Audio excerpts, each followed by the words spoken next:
Hello and welcome back to this Trauma Super Conference. My name is Jaia Bristow and I'm one of your hosts. And today I am delighted to be welcoming Amber Benziger. Welcome, Amber. Thank you so much for having me. I'm excited to be I'm here. super excited to have you on board. So, Amber, you, as well as being a licensed psychotherapist and anxiety coach, you're the owner of Vitality Behavioral Health, where you specialize in anxiety disorders, burnout prevention, and trauma therapy. And you're also the creator of the Anxiety Lab, a one-of-a-kind membership service helping all women manage and cope with anxiety through education, compassion, and community. Absolutely, yeah. So first of all, thank you so much for the work you do and for supporting these communities. And I'm curious if you can tell us a bit more about this work and the relationship between anxiety and trauma. Yeah, so it just kind of became a natural thing for me as my career advanced, being a therapist. I just started kind of gravitating more towards trauma work based on the settings that I was in. And then I started to see a lot of women struggling with anxiety or even struggling to identify what that feeling or that emotion was, and then how not to be overcome by it. And when it came to that relationship with trauma and anxiety, it was kind of like, do you have one because of the other? Do you have the other because of one? You know, how does that work out? That chicken or the egg type of reference. And for everyone, trauma can look different. And people with anxiety are more predisposed to those emotional complications that result from trauma. So yes, anxiety can come as a result from trauma. Like if you have an anxiety disorder, that can be exacerbated by your trauma. Think about it. If you have a panic disorder and you're having panic attacks a lot, and then you have to go to the hospital, you feel like, oh my gosh, am I dying? Am I having a heart attack? Like that can be a traumatic experience. Of course. And then if you have some type of trauma, whether that's like little t or big T, where we kind of break things down in trauma. So like little t for little trauma would be like a one-time event, like a car accident. You could have anxiety and fear around driving. Say there was like a big T, big trauma, like in a repetitive event, like a abusive childhood, that could lead to fear and anxiety in relationships, how you attach to others, trusting. So we see a lot of them. We see a lot of hand in hand with trauma and anxiety. It shows frequently. That makes a lot of sense. And, we've at Conscious Life here, we hosted the Anxiety Super Conference, which you were also a guest on and gave some fantastic tips on managing anxiety in general. And, I've heard the terms big T and small T trauma quite a few times. And it's interesting the way that you define them as sort of big T being the sort of repetitive trauma and small T being sort of one-off traumas. And yeah, it makes total sense that anxiety and trauma be linked, that like you say, the chicken and egg of like what comes first. And in some ways it doesn't really matter, right? We know that they Right. sort of feed off each other the same way chickens keep laying eggs and eggs keep hatching into chickens. I think the same can be true of anxiety and trauma. Trauma can, the more trauma we have, especially if we have intersecting trauma, multiple layers of trauma, the more that can bring about feelings of anxiety. And then if we have anxious and panic disorders or anxiety and depression or other mental health conditions, that will mean we're more prone to our trauma being activated. And so Absolutely. I'm curious also, in this world of trauma and psychotherapy, we hear a lot about trauma responses. So do you want to talk to us a bit about, what are trauma responses and how is that related to anxiety? Is anxiety a trauma response, for example? Are there different, because also, anxiety is another broad word, which is why we did a whole conference on it. So maybe it's worth talking a little bit about what we're meaning by anxiety, how anxiety can manifest, and how anxiety can manifest as trauma responses. Absolutely. So yes, those have become such buzzwords, and I think it's great that we have these platforms, social media, these type of conferences, that people can learn um, on the internet. But I also think we have to be careful about the way that we're utilizing these words because it can really cause more distress. So yeah, anxiety in its simplest form, like we all have it, right? It's an emotion that we fear. It's that overwhelming sense of, oh my gosh, is something going to happen, that impending doom, right? Like we all have that. It's kind of what keeps us safe. It's a natural response that our body has. So for a lot of us, we're having some type of anxiousness every day. A boss says, hey, we have an unexpected meeting. Oh my gosh, what's going to happen? You know what I mean? So like there's that anxiety, but it usually dissipates very quickly, right? But for someone who has an anxiety disorder, that is where the threat is either, it could be real, but it also just could be perceived. We could be start to perceive everything as a threat, and it could feel very overwhelming, very unsafe all the time, or a majority of the time, where it starts to impact the way that we show up and the way that we're living. And that is kind of the anxiety that we're talking about here, right?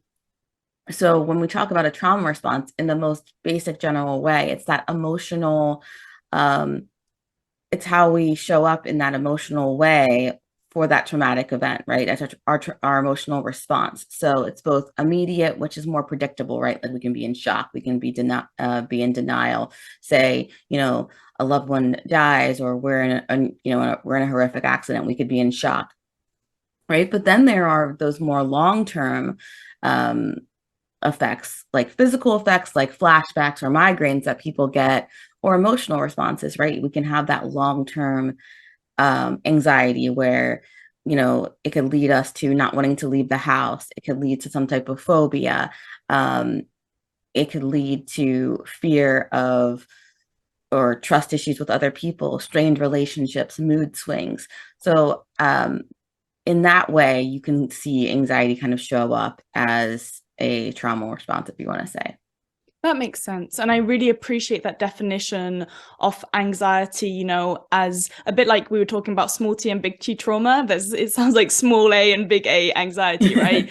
Anxiety can be just an emotion and a natural part of a human experience to feel anxious. It's like you say, sometimes something at work, something in a relationship, something in life, we miss a train, or we're running late. Not even we miss the train, we're running late for the train, will bring about a natural sense of anxiety. And that's not something to be worried about, not to say that other types of anxiety are something to be worried about, but it will have a different impact. There's the sort of anxiety which everyone experiences to some degree. And then there's sort of more like anxiety disorders, as you're talking about, which are much more linked to trauma.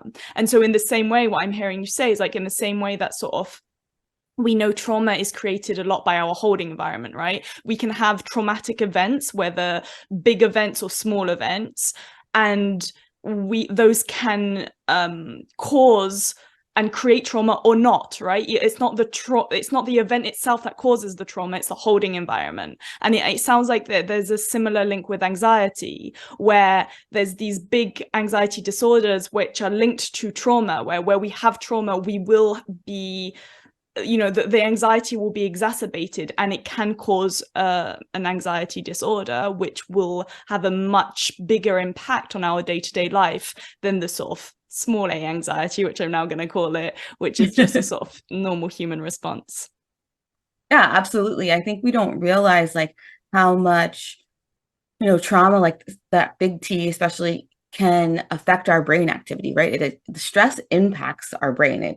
We're trying to cope, and we're trying to figure that out. So stress impacts like the amygdala, and that impacts our emotional processing. It impacts our memory and the hippocampus. It impacts the prefrontal cortex, and that is where like cognitive behaviors like problem solving, decision making. So again, it's like, should I do this? Should I not do this? So all those types of situations, if we had some type of, trauma that impacted the way that our brain is functioning, we're more predisposed to feeling anxious, and that could turn into, an anxiety disorder. So we see them, again, very layered. Absolutely. And I'm really glad you brought in the element of stress, right? Because I think we couldn't be having this conversation about trauma and anxiety without also talking about stress, because stress is you know, like you say, it impacts all these different parts of our brain. It impacts our messaging between our brain and our body. So therefore it can also impact our like physical health. It has such an impact and is totally linked with anxiety. Like what is, you know, we gave all these examples about a boss or running late for a train or relationships or whatever. But the main thing is the stress. We feel stress, and our response to stress is anxiety. And so, you know, and we know that trauma causes stress to the body. So then, of course, trauma is going to cause that anxiety. And we know that, you know, when anxiety happens, that sort of dysregulates the nervous system, and that in turn can then create or perpetuate or reinforce trauma patterns. So what are some things we can do to break this chicken and egg cycle between anxiety and trauma? Yeah, so I think, obviously I'm a therapist, so I think therapy is super impactful in these ways, right? A lot of times we are struggling and sitting in silence. Trauma can be extremely debilitating. So there's that fear of, if I go to trauma therapy, am I going to be re-traumatized? Am I going to have to talk about something that I'm not ready for?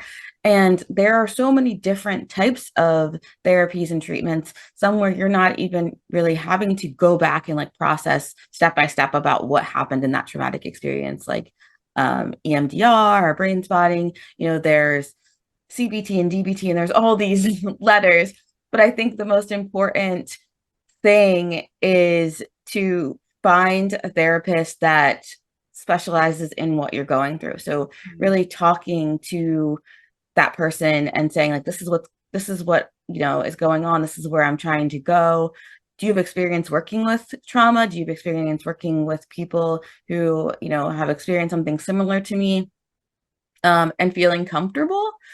And I think like that therapeutic relationship is one of the most important parts about trauma therapy, because this is your most vulnerable state. This is your most vulnerable thing that you're dealing with. It's distressing, and it's something that you know, it's hurting. So you want to feel like you have that compassion, that support, and that safe space to do it, right? Because obviously when we're in that trauma, we're not feeling safe. So we want to make sure that in that therapeutic relationship, whatever you choose, how you choose to go about it, that you are feeling safe. And I think that's one of the most important things. And when it comes to, do I treat my anxiety or do I treat my trauma first? Well, from a professional stance, it's going to be, you want to treat that most distressing thing, right? So what are you coming in for? And a lot of times we don't know that maybe I think I'm coming in for, you know, this anxiety. And it's really like, oh, once I get down to it, it's like, hey, I have this traumatic experience that maybe I need to process and work through.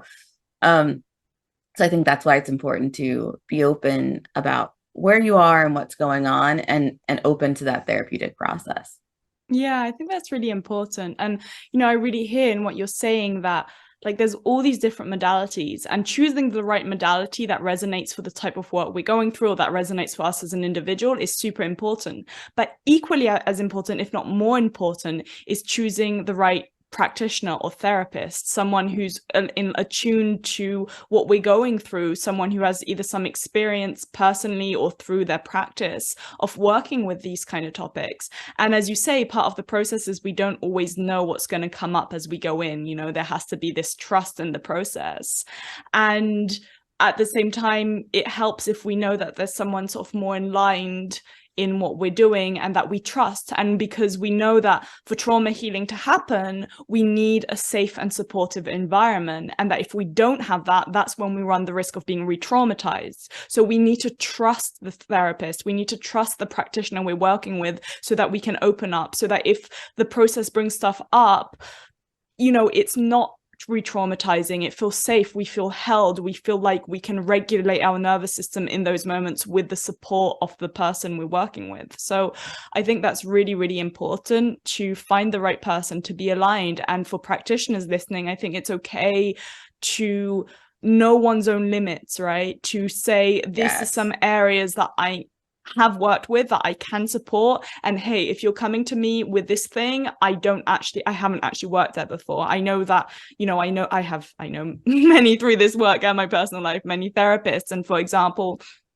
I know someone who was sort of like trans and non-binary who wanted to work, and they were like, I really support you and I'm open to that. And I still have a long way on my journey of learning about this, and so I don't think I'm the right person for you, but here are some recommendations. And I think that that's really good, rather than being like, oh, I want to be supportive, I want to be an ally, for example, and then going in and actually potentially re-traumatizing the person not through ill will, but just through lack of understanding of that specific type of trauma dynamic. And it's true with gender stuff, it's true with racial stuff, it's true with all these different things a lot of the time. Yeah, absolutely. And I think it's so important, again, like we talked about before, in this day and age where we see a lot of people, showing up on the internet and talking openly about mental health and trauma. And I think that's great for destigmatization, but at the same time, we need to make sure that, the people that we're going to are trained to handle these things, like real life training. And I obviously I do some coaching, and I believe that coaching can be beneficial, but when it comes to certain topics and certain techniques, like we study them, there's certifications, there's continued education. And I think that is really important. So make sure that hey, you say that you specialize in trauma. What does that mean? Like, how?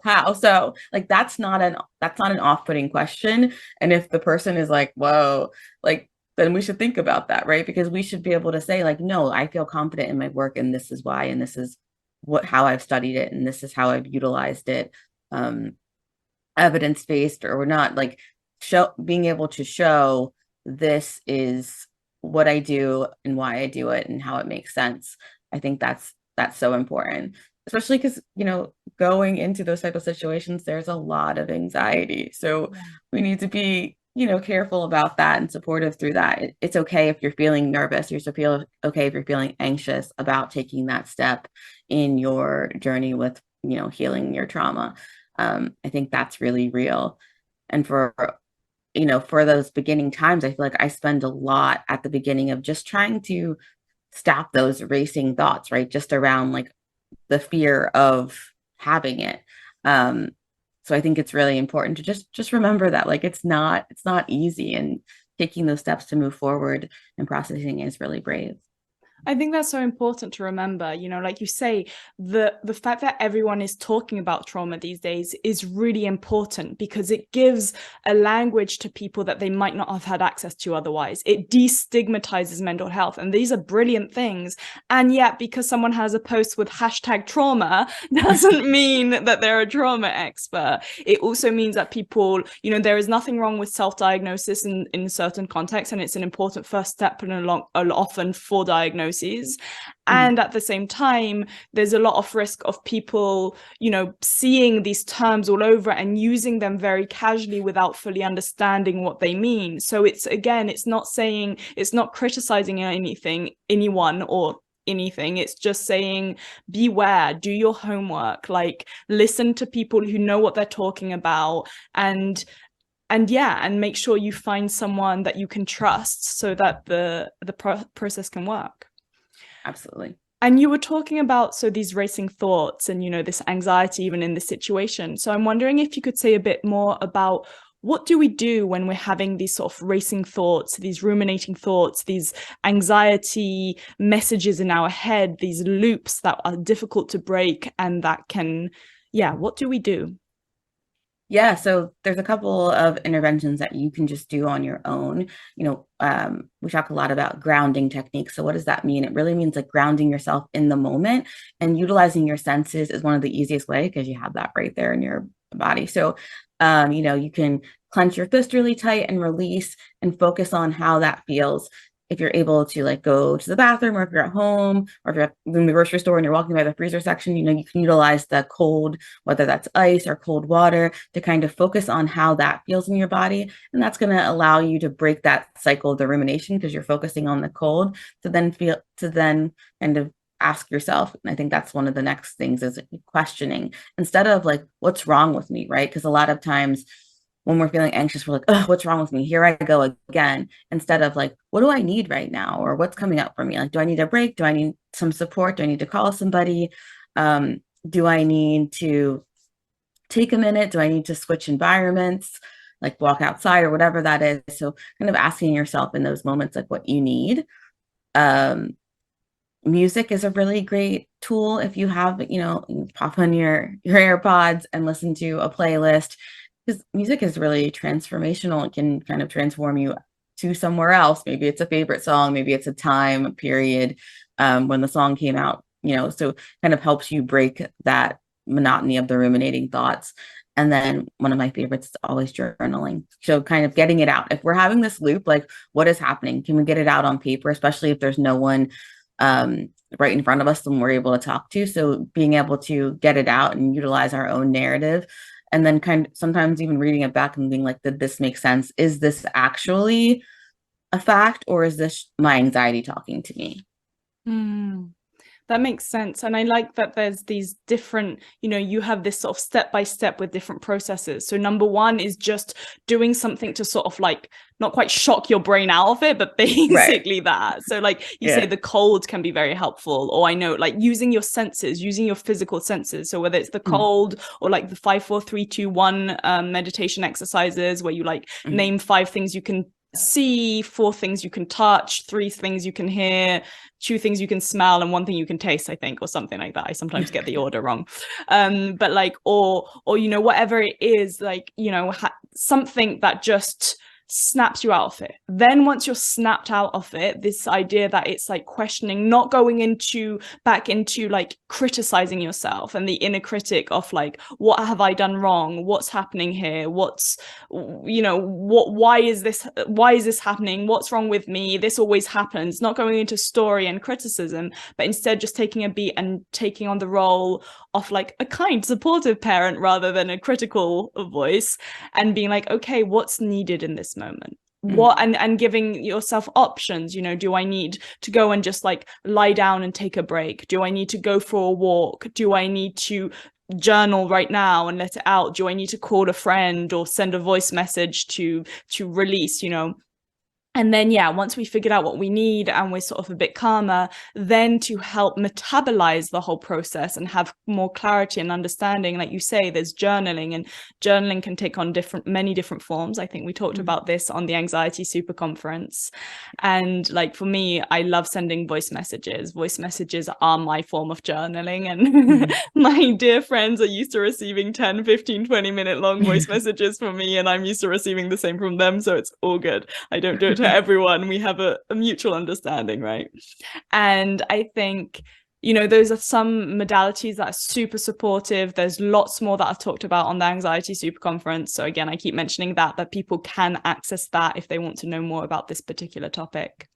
And I really appreciate that, you bring this in, because because we talked about a lot of people with trauma have anxiety. And so a lot of us get into these thought processes, and it can be so hard to break the loop. So having these really practical tools at hand that one can do on one's own is really supportive. And then we can talk to our therapists, for example, because we just talked about therapy. Once we find a good therapist who is aligned with us, we can talk to them about what's come up and start processing and going more into the roots, into the understanding, into the trauma piece, I guess, after sort of breaking the anxiety pattern. And talking of therapists and going into the trauma piece, when you work with trauma and anxiety, how do you have a specific, you've just given quite a good specific pattern for people to do on their own, but in your therapeutic practice, do you have a sort of specific way of working with trauma and anxiety? Do you treat like them together, or one and then the other? Like what's your process?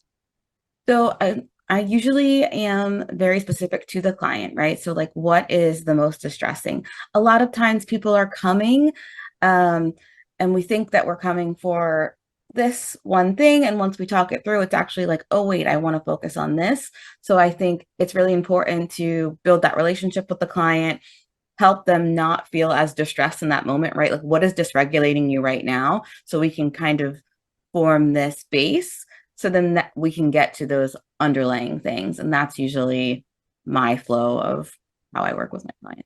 That makes sense. Starting with the what's present right now, and then trusting the process to see what comes up, what needs to be looked at, what needs to be unpacked, rather than, hi, today I want to work on the trauma if I was abandoned as a child, for example. You know, it's like, okay, well, where do you even start with that? And I think it's always important in these type of processes to start with what's present right now, because if we, again, you've talked about it, we've talked about it, the trusting the process, your own body and mind will have, you know, in the same way that we get activated so easily in life when we have trauma and when we have anxiety, if we come in with what's dysregulated right now and attend to that, the other things will naturally flow and will be looked at and peeled back like onions in their own time and as needed. Right. Absolutely.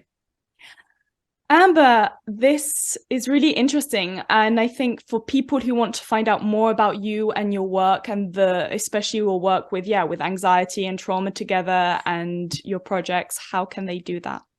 Yeah, so I have my therapy practice in New Jersey for any New Jersey residents in the States, where you can reach me. And then if you are looking to, you know, like I said, work with anxiety in a community setting, in a membership where you can learn skills and you can have support and there's a lot of compassion, I have the Anxiety Lab, and you can learn about all the services that I offer, talks, workshops, my therapy, and my membership on my website, amberversusanxiety.com. Amber versus Anxiety. I love it. That's a great name for a website. Thank you so much for your time today. I really appreciate it. Thank you so much for having me. I had a great time.